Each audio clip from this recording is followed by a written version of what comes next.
नमस्कार, मेरा नाम है शशांक और आप सभी का स्वागत करता हूं मैं आपके अपने YouTube चैनल हॉरिजॉन में। तो आज मैथ्स की क्लास में हम पढ़ रहे हैं प्रतिशतता, परसेंटेज। तो प्रतिशतता हम कैसे समझेंगे? प्रतिशतता मतलब होता है प्रतिशत वह भिन्न है। प्रतिशत क्या है? एक भिन्न है। प्रतिशत भिन्न है जिसका हर क्या होता है? बराबर 100 होता है। यदि किसी वस्तु को हम 100 भागों में बांटे तो x उसका परसेंटेज क्या हो जाएगा? उसका किसी वस्तु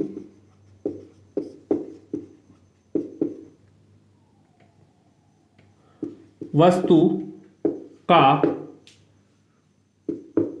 100 भाग में से x भाग है ना। तो क्या लिखेंगे हम इसे? x percentage. किसी वस्तु को हम किसी वस्तु को या किसी नंबर को हमने क्या किया? 100 भागों में बांट दिया।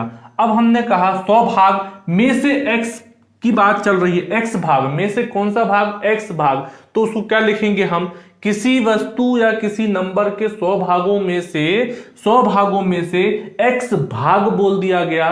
तो x भाग का मतलब क्या? x percent. याद रहे ये 100 और कोई भी वस्तु 100 भाग ही होने चाहिए उसके, तब उसका हम, जैसे ये 500 है, 500 का जो है इसको यदि हम 100 भागों में बांट दें तो एक भाग की वैल्यू क्या आएगी? 5 आएगी। एक भाग की वैल्यू मतलब कितनी आ गई? 5 आ गई। तो 1% है। क्या है? 1% बराबर 5 है। क्या है? 1% बराबर 5 है। तो 2% बराबर कितना हो जाएगा? 10। यहां पर 4% बराबर क्या हो जाएगा? 20। वहीं पर फिर मैं बात करूं 40% बराबर क्या हो जाएगा? तो यहां पर हो जाएगा 200। बात समझ में आ रही है? किसी भी नंबर का या संख्या का या वस्तु का उसको हम 100 भागों में बांट दें, उसके बाद उसकी x भाग की बात करें तो उसको परसेंटेज के रूप में डिनोट करेंगे। यदि हमको कहा गया कि कोई भिन्न है a/b%, तो इससे कैसे डिनोट करेंगे हम? यहां पे लिखेंगे a/b गुणित 100 और यहां पर लिख देंगे परसेंट। ठीक है। जब भी कोई भिन्न रहेगी परसेंटेज में तो हम इस फॉर्मूले से करेंगे। ये एक सूत्र है, फॉर्मूला है, सूत्र है। ठीक है। अब यहां पर मैंने लिख दिया 3/4%, तो इसको कैसे लिखेंगे? 3/4 गुणा 100 और ये हो जाएगा परसेंट में। तो इसकी वैल्यू क्या आ जाएगी? ये 4 है तो 4 एकम 4, 4 25 100 हो गया, 25 दिया 75, मतलब कि 75% इसकी वैल्यू हो जाएगी। अब हम उसी प्रकार से डेसिमल वाले में देख लेते हैं। यदि यहां पे लिखा हो 0.8%, तो अब क्या करेंगे? पॉइंट के बाद कितने डिजिट हैं? एक डिजिट है तो बटे में एक के बाद उतने जीरो लग जाते हैं और ऊपर 8 लिख देंगे, 8 लिख देंगे। 8/10 ये परसेंटेज हो जाएगा। पिछले फॉर्मूले में मैंने बताया था उसी प्रकार से हम इसे लिख लेंगे। तो 8/10 मल्टीप्लाई बाय 100 क्या हो जाएगा? परसेंट हो जाएगा। ठीक है। तो इसे अब हम काट लेंगे। तो 10 एकम 10, 10 दहम 100, 10 1 10, 10 10 100, 8 10 80, तो इज इक्वल टू हो जाएगा यहां पर पे 80%। क्या हो जाएगा यहां पर पे? 80%। 80% हो जाएगा, है ना। यदि आप लोगों को डेसिमल फ्रैक्शन वाला कुछ देखना है तो वीडियो का लिंक मैंने ऊपर दिया हुआ है, आप जाकर उसे विजिट कर सकते हैं, देख सकते हैं। डेसिमल फ्रैक्शन का सारा कॉन्सेप्ट आपको क्लियर हो जाएगा। अब हम देख लें एक दूसरा फॉर्मूला देखें तो यहां पर क्या हो सकता है? यदि लिखा मैंने, यदि a का मान b के मान से r% अधिक है, r% अधिक है, तब b का मान a से कितना कम है? a से कितना कम है? तो इसका फॉर्मूला क्या हो जाएगा? r/100 plus r multiply by 100, ये इसकी हो जाएगा फॉर्मूला। यदि अब देख लें हम कि यहां पर हम कुछ एक क्वेश्चन बनाकर देख लें। यदि आम का, यदि a बराबर मान लें हम आम और b बराबर मान लें हम यहां पर सेब। ठीक है। तो अब देखें कि यहां पर यदि आम का जो मूल्य है, पूरा लिख लेते हैं इसको, यदि आम का मूल्य सेब के मूल्य से 20% अधिक है, कितना 20% अधिक है तब यदि आम का मूल्य सेब के मूल्य से 20% अधिक है तो सेब का मूल्य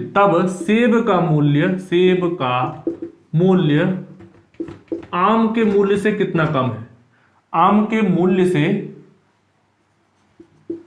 से कितना कम है। ठीक है, तो यहां पर क्या हो जाएगा, अब यहां पर लिखेंगे हम परसेंट, ये फॉर्मूले में वैल्यू पुट करेंगे, यहां पे हो जाएगा 20 और यहां पर 100 प्लस 20, आर की वैल्यू कितनी दी हुई है, यहां पर 20% दी हुई है, तो 100 प्लस 20 इज इक्वल टू हो जाएगा 120 मल्टीप्लाई बाय कितना 100, जब ये कट जाएगा तो 10 से पहला 0 ये कैंसिल होगा, 2 6 12 होगा और 2 5 10 होगा, तो यहां पर क्या हो जाएगा, अब यहां पर हो जाएगा 100/6, 100/6। जब हम इसे डेसिमल में निकालेंगे तो कितना हो जाएगा भैया, 6 बन जा 6 और बचा इतना, क्या कितना बचा यहाँ पे 4 बन जाएगा 40, 6 6 36 पॉइंट लगाएंगे तो फिर 40 बन जाएगा, फिर 6 6 36, तो ऐसे हो जाएगा 6.66%। देखना यहां पर मैंने कितना कम है लिखा, तो कितना परसेंट कम है आएगा, ये कितना परसेंट कम है, उसी प्रकार कितना कम है तो कितना परसेंट कम है आएगा। ठीक है, तो यहां पे हम इस तरीके से निकालेंगे तो 16.66% आएगा। देखिए यहां पर भी परसेंटेज आएगा, मैंने यहां भी परसेंटेज लगाना भूल गया, देखो ये इज इक्वल टू है और ये परसेंट है यहां पर भी।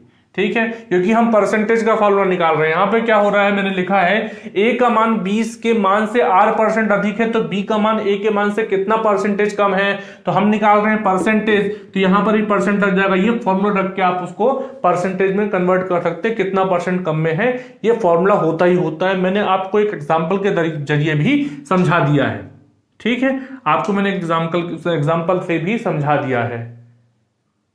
अब देखिए हम दूसरा फॉर्मूला, तो पहले इसको हम अलग कर देते हैं और अब दूसरा फॉर्मूला क्या हो जाएगा भाई, यदि ए का मान बी के मान से R% अधिक की जगह क्या कर दो, कम कर दो, तब क्या कंडीशन बनेगी, कम है तो बी का मान ए के मान से कितना अधिक है, कितना परसेंट अधिक है, कितना प्रतिशत अधिक है, तब फॉर्मूला क्या बन जाएगा भाई, यहां पे प्लस लगा हुआ है तो यहां माइनस लगा दो, R/100 minus R multiply by 100%। ठीक है, पिछली वैल्यू की तरह हम देखते हैं यहां पर A इज इक्वल टू मान लेते हैं आम, उसी तरह और B इज इक्वल टू मान लेते हैं सेब। अब यहां पे कंडीशन थोड़ी उल्टी हो गई है, यदि आम का मूल्य सेब के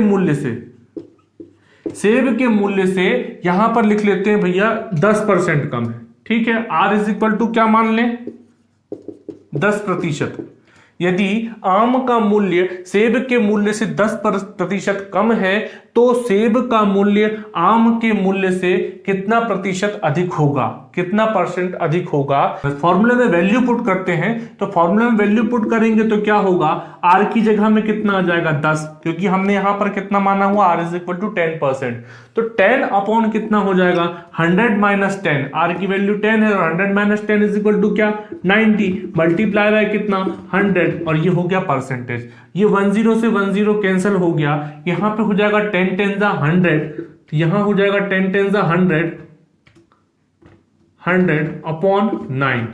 तो अब क्या होगा, 9 1 9, बचा कितना 10, फिर से 10 बन गया तो 9 1 9, पॉइंट लगाया फिर पॉइंट का बन गया 0 लग गया तो फिर बन गया 10, तो यहां पे 11.11%, 11.11%। ठीक है, 100/9% की वैल्यू क्या आ गई 11.11%। तो मतलब क्या हो जाएगा कि तब बी का मान पूछा है तो सेब का मूल्य आम के मूल्य से 11.11% अधिक है। अब देखें, अपने को कंपटीशन एग्जाम में एक दूसरे प्रकार का ही प्रश्न आ सकता है, फॉर्मूला वही रहेगा लेकिन दूसरे प्रकार का प्रश्न क्या आ सकता है कि यदि किसी वस्तु का मूल्य R% बढ़ गया है, तब हमें उसकी खपत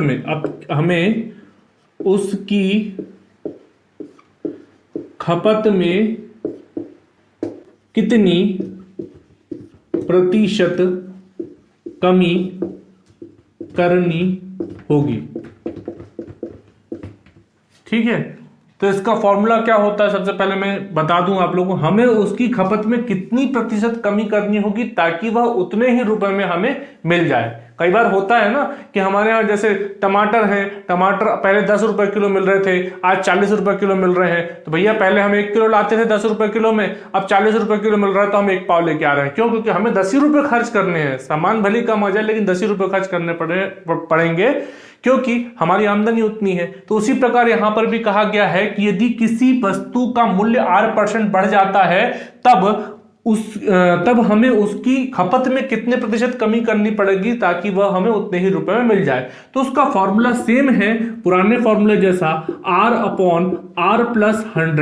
R/100 मल्टीप्लाई बाय 100%, ये परसेंट निकालना है।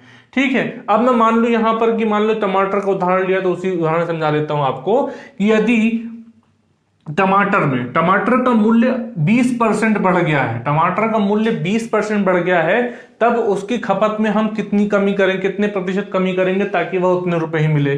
तो टमाटर कितने परसेंट बढ़ा है, 20% बढ़ा है, तो यहां पर हो जाएगा 20 और R+100 है तो यह 100+R लिखो चाहे R+100 लिखो, बात वही आती है, लेकिन हम 100+R लिख लेते हैं पिछले फॉर्मूले जैसा ही।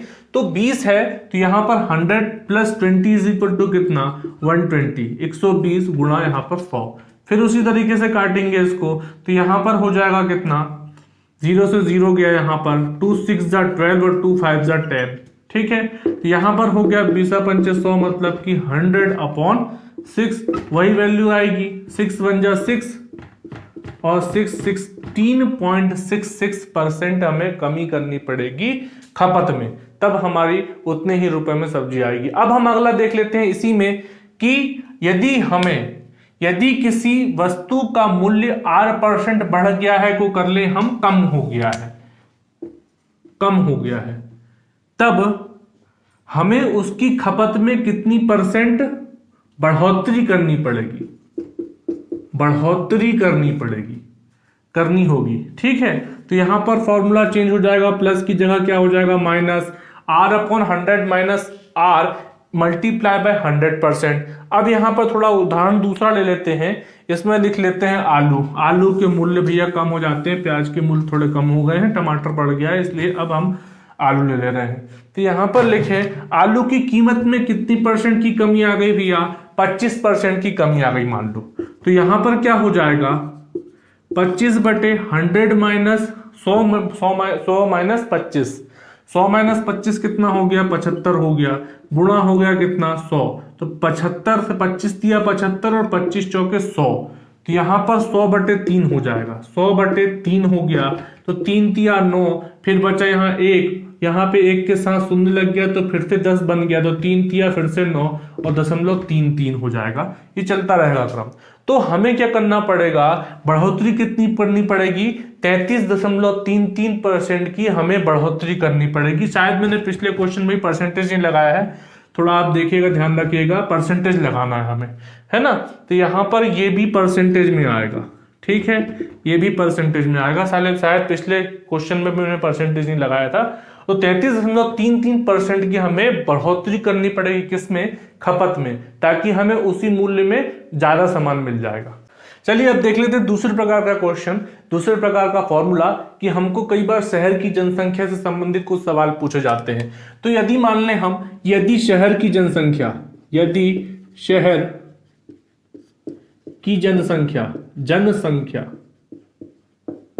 कौन क्या है, पी है मान ले, जनसंख्या पी मतलब पॉपुलेशन है ना, जनसंख्या पी पॉपुलेशन आर प्रतिशत की दर से बढ़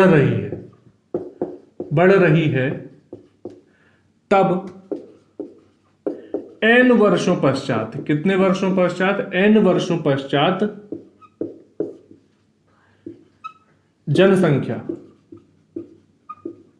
जनसंख्या बराबर कितना हो जाएगा, पॉपुलेशन 1 प्लस आर अपॉन 100 पे पावर n।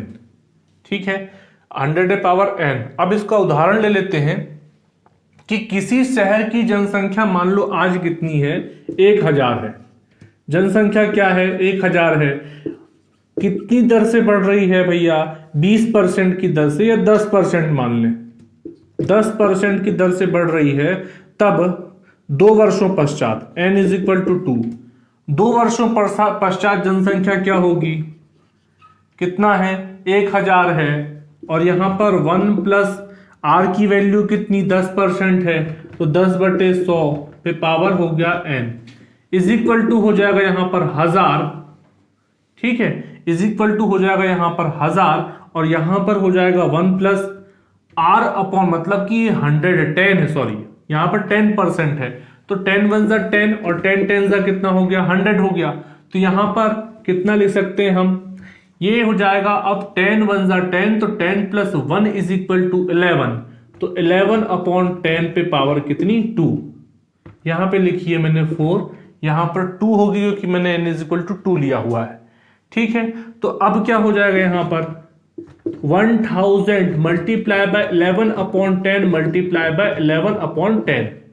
ठीक है, तो यहां पर एक 10 से कि 0 से ये 0 2 कट गए, अब क्या बचा हमारे पास, 10 multiply by 11 multiply by 11, 11 multiply by 11 कितना होता है, 11 मल्टीप्लाई बाय 11 कितना होता है, 121 होता है, 121 10 जा कितना हो गया, 1210। मतलब कि अगर आपसे शुद्ध मान पूछा जाए कि कितनी जनसंख्या बढ़ेगी, कितनी बढ़ेगी पॉपुलेशन, तो यहां पर लिखेंगे 210, क्योंकि जनसंख्या हमारे पास कितनी थी, 1000 थी, कितनी बढ़ी, तो 210 बढ़ी पॉपुलेशन, और टोटल जनसंख्या कितनी हुई, तो 1210 हुई, 1210 हुई, 1210 हुई। ठीक है, अब इसी का हम विपरीत देख लें, विपरीत देखेंगे तो क्या होगा कि यहां पर हम लिख लें, यदि शहर की जनसंख्या P है और R% की दर से क्या हो रही है, कम हो रही है किसी महामारी के कारण कुछ भी, तब n वर्षों पश्चात जनसंख्या कितनी हो जाएगी भाई, ये P को हम हटा देंगे और ये P पहुंच जाएगा कहां, ऊपर, P पहुंच जाएगा ऊपर, तो जनसंख्या में हमारे पास क्या हो जाएगी, कमी। देखो R% की दर से कम हो रही है, तो हमारे पास क्या आ जाएगी, n वर्षों पश्चात उसकी जनसंख्या आ जाएगी। अब देखें कि यहां पर P इज इक्वल टू 1000 है, तो इसी वैल्यू को हम आगे सॉल्व करते हैं। तो यदि 1000 है और यहां पर 1 प्लस R की वैल्यू 10 है, अपॉन लिख दिया 100 पे पावर 2 आ जाएगी यहां पर, क्योंकि 2 वर्ष दिए हुए हैं। तो यहां पर अब क्या हो जाएगा, 1000 ब्रैकेट को सॉल्व कर लो भाई, ये हो जाएगा 100 1 जा 100 और 100 प्लस 10 इज इक्वल टू 100। ठीक है, तो 100 अपॉन कितना हो गया, 100 अपॉन 100, सॉरी 100 1 जा 100 प्लस 10 हो जाएगा 110, 110 अपॉन हो जाएगा यहां पर 100। अब क्या किया, यहां पर स्क्वायर है, तो यहां पर सबसे पहले ये 1 0 से 1 0 कट गया, तो 11 अपॉन 10 हो जाएगा, 11 अपॉन 10 मल्टीप्लाई बाय 11 अपॉन 10। तो इसको क्या कर ले, 1000 में कर ले, गुणा 11 अपॉन 10 मल्टीप्लाई बाय 11 अपॉन 10 था, तो ये कितना हो जाएगा, 10 अपॉन 11 मल्टीप्लाई बाय 10 अपॉन 11। ये है 1000 मल्टीप्लाई बाय 10 मल्टीप्लाई बाय 10, तो इसमें 2 0 और बढ़ा दो भाई। ठीक है, अपॉन कितना कर लो, 11 11 जा 121। अब 121 से हम क्या करेंगे, इसको करेंगे काटेंगे, तो ये करीब हमारे पास 826.44 करीब आएगा। ये आप निकाल के देख लीजिएगा, 826.44 इसकी वैल्यू आएगी। जब क्वेश्चन आपको परीक्षा में पूछा जाएगा तो ये वैल्यू शुद्ध आएगी, पॉइंट में नहीं आएगी, है ना। तो यहाँ पर कितने 826 जनसंख्या हमारे पास बच गई, है ना। यहां पर लिखा हुआ यदि शहर की जनसंख्या P है और 8% की दर से कम हो रही है, तब n वर्षों पश्चात नहीं पूर्व, पश्चात नहीं होगा, यहां पर होगा पूर्व, n वर्षों पूर्व जनसंख्या क्या होगी, है ना। क्या हो रहा है, जनसंख्या घट रही है, तो इसमें पूछ लिया उसने, पूर्व पूछ लिया, ठीक है, पूर्व पूछा, तब हम क्या करेंगे, यहां पर कितना आया वैल्यू 826.44, मतलब कि 826 ही मान ले यदि उसे हम, तो यहां पर हो जाएगा कितना 826, तो यहां पे 1000 माइनस यहां कर लो कितना 826, यहां बच गया 4, यहां बच गया कितना 10 में से 2 यहां बच जाएगा 7, यहां पे 9 में 60 गया 174 लोग करीब कम हुए। जब इतनी जनसंख्या में हमें 10% की कमी से हुई, तो 2 वर्षों बाद करीबन 174 लोग कम हुए। अब दूसरे टाइप का क्वेश्चन आप लोगों को ऐसे भी आ सकता है कि यदि किसी की जनसंख्या, किसी शहर की जनसंख्या, मैं डायरेक्ट P लिख रहा हूं, आप लोगों को पूरा लिख करके नहीं बता रहा हूं, यदि किसी शहर की जनसंख्या मतलब P कितनी दर से, यहां पर कितनी दर से, पहले वर्ष जो है R 1% बढ़ी, दूसरे वर्ष R 2% बढ़ी, तीसरे वर्ष R 3% बढ़ी, ठीक है। अब उसकी जनसंख्या पूछा आप लोगों को, तो क्या करेंगे, यहां पर यदि मैंने देख लिया यहां पर कि किसी शहर की जनसंख्या कितनी है, 100 है, पहले वर्ष वो बढ़ गई 10%, दूसरे वर्ष बढ़ गई वो 12%, और तीसरे वर्ष कितनी बढ़ी 8%, ठीक है। अब ये पूछ रहा है आपको कि जनसंख्या कितनी है, ठीक है, जनसंख्या वर्तमान में कितनी है, तो आप क्या करेंगे, P मतलब कि यहां लिखेंगे 100, मतलब कि पहले फॉर्मूला बता देता हूं आप लोगों को, यहां पर P लिखा जाएगा, उसके बाद लिखेंगे यहां 1 प्लस R अपॉन 100, ठीक है, और यहां पर लिखेंगे 1 प्लस R अपॉन 100, और यहां पर हो जाएगा 1 प्लस R अपॉन 100, इसको 3 कर लो, इसको 2 कर लो, इसको 1 कर लो, R1 upon 100, R2 upon 100, R3 upon 100। तो अब यहाँ पे P की वैल्यू कितनी है, हमारे पास 100 है, यहाँ पर R की जगह में पहले बार में कितना 10% है, तो यहाँ पर 100 1 जा 100, 100 प्लस 10 हो जाएगा कितना 110, तो 110 अपॉन कितना हो गया 100 हो गया। उसी प्रकार दूसरे वर्ष कितनी 12% थी, तो यहाँ पर 100 एकम 100 प्लस 12 बराबर 112 बटे 100। उसी प्रकार यहाँ 8% थी, तो यहाँ पे कितना हो जाएगा 108 अपॉन 100, ठीक है। ये 100 से 100 कैंसिल हो गया, ये 1 0 से यहाँ पर ये पहला 0 कैंसिल हो गया। अब दूसरे अंक को काट लेते हैं, तो यहाँ पर हो जाएगा 2 5 जा 10, और यहाँ पर 2 5 जा 10 और 2 6 जा 12। उसी प्रकार यहाँ पर कितना हो जाएगा 4 2 जा 8 और 4 5 जा 20, ठीक है। और उसके बाद 4 2 जा 8, यहाँ बचा कितना 2 8, तो 4 7 जा 28, ठीक है। यहाँ पे बचा हमारे पास 11 56 और 27, तो 11 multiply by 56 multiply by 27 upon कितना हो जाएगा, यहाँ पर 5 है ये बचा हुआ, और यहाँ 25, तो 25 5 जा हो जाएगा 125। अब इज इक्वल टू क्या हो जाएगा, यहाँ पर 56 मल्टीप्लाई बाय 11 कर लें, तो 56 10 जा 560, और 560 प्लस 56 कर लेंगे तो 56 11 जा निकल जाएगा, तो 560 प्लस 56 हो जाएगा 660 multiply by 27 upon 125 is equal to क्या हो जाएगा 27 6 जा होता है 162, तो 162 की 2 कैरी आया यहाँ पर 16, तो 27 1 जा 27, और 27 और 16 हो जाएगा 43, तो 43 की 3 कैरी आया यहाँ पर, अब क्या आ गया कैरी 4 आ गया, और 27 6 जा 162, और 162 और 4 166 अपॉन होगा 125, ठीक है। इसका आंसर आ जाएगा 133.056 मतलब 056 133.056। ये आप लोग निकाल के देखते रहिएगा, है ना। मैंने आपको बता दिया यहाँ पर कि इसका कितना मतलब, इसको अपन दशमलव के मान को हटा दें तो कितनी जनसंख्या बढ़ रही है 33 बढ़ रही है, कितनी जनसंख्या बढ़ रही है, तो 33 बढ़ रही है। टोटल जनसंख्या कितनी हुई, तो 133 हुई। ठीक है, ये बात आपको समझ में आ चुकी होगी। अब हमें एग्जाम में दूसरे टाइप का भी प्रश्न आ सकता है, तो वो क्या आ सकता है, यदि किसी मशीन की कीमत आज कितनी थी, मशीन की कीमत है, मशीन की कीमत वर्तमान में कितनी है, P है, प्राइस उसका क्या है, P है। ठीक है, और यदि R% की दर से अवमूल्यन हो रहा है उसका, R% यदि की दर से अवमूल्यन मतलब कि डेप्रिसिएशन हुआ, अवमूल्यन हुआ, तब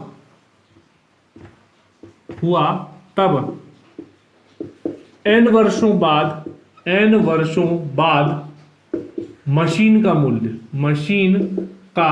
मूल्य, अब यहाँ पे जनसंख्या वाले में हमने लगाया था प्लस, अब यहाँ लग जाएगा माइनस, तो 1 माइनस R/100 पे पावर n, ये बन गया क्या, डेप्रिसिएशन का फॉर्मूला। अब यहाँ पे मान ले किसी मशीन की कीमत आज कितनी है, 500 रुपए है, 500 रुपए है, और उसकी जो है R% के दर से उसका अवमूल्यन हो रहा है, मतलब R बराबर मान ले 5%, 5% की दर से उसका अवमूल्यन हो रहा है। तो 2 वर्षों बाद उस मशीन की कीमत कितनी होगी, वैल्यू पुट कर लेते हैं। आज उसकी कीमत कितनी है, 500 है, और यहाँ पर 1 माइनस R/100 मतलब कितना, R/100 मतलब 5/100, मतलब कि 5/100 पे पावर 2, n की वैल्यू 2 है। तो यहाँ पर क्या हो जाएगा, 5 मल्टीप्लाई बाई, यहाँ 100 है, 100 वन जा 100, और 100 माइनस 5 इज इक्वल टू 95, तो यहाँ पे हो जाएगा 95/100। क्योंकि यहाँ पर 2 की पावर लगी हुई है, इसलिए हम इसे कितने बार लिख लेते हैं, 2 बार लिख लेते हैं। ठीक है, तो यहाँ पर ये 00 से ये 00 कैंसिल हो गए, और यहाँ पर हो जाएगा 5 2 जा 10 0, और यहाँ पर हो जाएगा 5 1 जा 5 और 5 9 जा 45। ठीक है, उसी प्रकार अब यहाँ पे क्या बन जाएगा, 5 multiply by 95 multiply by 5 multiply by 95 multiply by 19 upon कितना, 20 ने लिखे इसको, 5 1 जा 5 और 5 4 जा 20, तो यहाँ से ये 5 हट जाएगा, और यहाँ पर आ जाएगा 4, यहाँ आ जाएगा 4। अब हो जाएगा यहाँ कितना, 95 है और मल्टीप्लाई बाय 19 है, तो यहां पर कितना हो जाएगा, 19 5 जा कितना, 95 की 5 कैरी आया 9, 19 9 जा कितना, तो 171, और 171 और 9 कितना हो गया, 180, मतलब कि 1805 अपॉन कितना, 4। यहां कितना हो जाएगा, 4 4 जा 16 बचा 2 0 24 5 जा 20, और यहां पर फिर 4 1 जा 4, और यहां पर कितना हो जाएगा, बचा पॉइंट लगेगा, तो बचेगा 1 यहां पर, तो 1 और 0 पॉइंट लगने के बाद 10 बन जाएगा, 4 2 जा 8 4 5 जा 20, तो कितना 451.25 रुपीज। इसकी कीमत कितनी बची, 2%, 500 रुपए कीमत थी, 5% की दर से उसका अवमूल्यन हुआ, डेप्रिसिएशन हुआ, 2 वर्षों बाद उस मशीन की कीमत बन जाएगी कितनी, 451.25, मतलब कि 451 रुपए 25 पैसे। अब दूसरे तरीके से इसी फॉर्मूले को देख लेते हैं। मशीन की कीमत वर्तमान में P है, R% की दर से इसका डेप्रिसिएशन अर्थात अवमूल्यन हो रहा है, तब n वर्षों बाद नहीं, अब ले लेते हैं n वर्षों पूर्व। n वर्षों पूर्व मशीन का मूल्य कितना रहा होगा, है ना। तो यहां पर फॉर्मूले में ये P हटेगा, ये जाएगा कहां, ऊपर, ये इक्वल टू हो जाएगा इधर।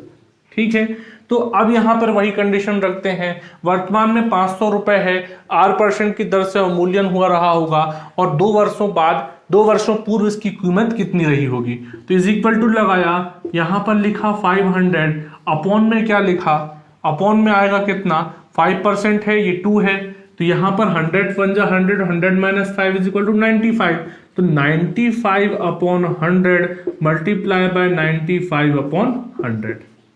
ठीक है, तो ये क्या हो जाएगा, अब यहां पर 5 2 जा 5 1 जा 5 5 9 जा 45 अपॉन 5 टू द 10 मतलब 19/20 और ये 19/20 हो जाएगा। ठीक है, तो यहां पर हम इसे क्या लिख सकते हैं, 500 मल्टीप्लाई बाय 20/19 मल्टीप्लाई बाय 20/19। ठीक है, तो इसे क्या लिख लें, 500 है 20 मल्टीप्लाई बाय 20 तो 500 मल्टीप्लाई बाय 400 और 19 मल्टीप्लाई बाय 19 कितना होता है, हमने स्क्वायर पढ़ा था तो कितना 361, कितना होता है 361। हमने इसको स्क्वायर रूट में पढ़ा, स्क्वायर रूट एंड स्क्वायर वाले लेसन में वीडियो की लिंक ऊपर है, आप लोग जाकर के वहां पर शॉर्ट ट्रिक सीख सकते हैं कि कैसे वर्गमूल एवं किसी भी संख्या का वर्ग हम आसानी से चुटकियों में निकाल सकते हैं। उसी प्रकार से घनमूल भी मैंने पढ़ाया है। तो अब देखें यहां 361 आ गया, यहां पर आ गया कितना 500 मल्टीप्लाई बाय 400, तो इसका आंसर आ जाएगा कितना 554.01। ठीक है, 554 रुपए 1 पैसे, है ना।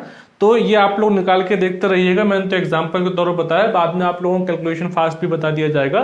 तो 554 रुपए 1 पैसा इसका कीमत रही होगी n वर्षों पूर्व, जबकि आज की कीमत है 500 रुपए, 5% का इसका डेप्रिसिएशन है और n = 2 मतलब कि 2 वर्षों पूर्व, 2 वर्षों पहले इसकी कीमत रही होगी 554.01। आपको एग्जाम में इतने हार्ड कैलकुलेशन नहीं पूछते, मैंने तो एग्जांपल के तौर पे आपको बताया है, इसलिए मुझे इतना हार्ड कैलकुलेशन करना पड़ रहा है, नहीं तो ऐसे नहीं पूछता है। तो फिलहाल की वीडियो में इतना ही। आज उम्मीद करता हूं कि आपको प्रतिशतता की जितने फॉर्मूले मैंने बताए हैं समझ में आए होंगे। तो यदि वीडियो समझ में आ रहा है, आपको क्लास समझ में आई है, तो वीडियो को लाइक करें, शेयर करें और किसी भी समस्या के लिए कमेंट में जरूर लिखें। निरंतर ऐसे वीडियो देखने के लिए मेरे यूट्यूब चैनल को सब्सक्राइब करें और बेल आइकन को प्रेस करना ना भूलें, क्योंकि मैं इसी तरीके के वीडियो आपके लिए लाता रहता हूं। Thank you so much.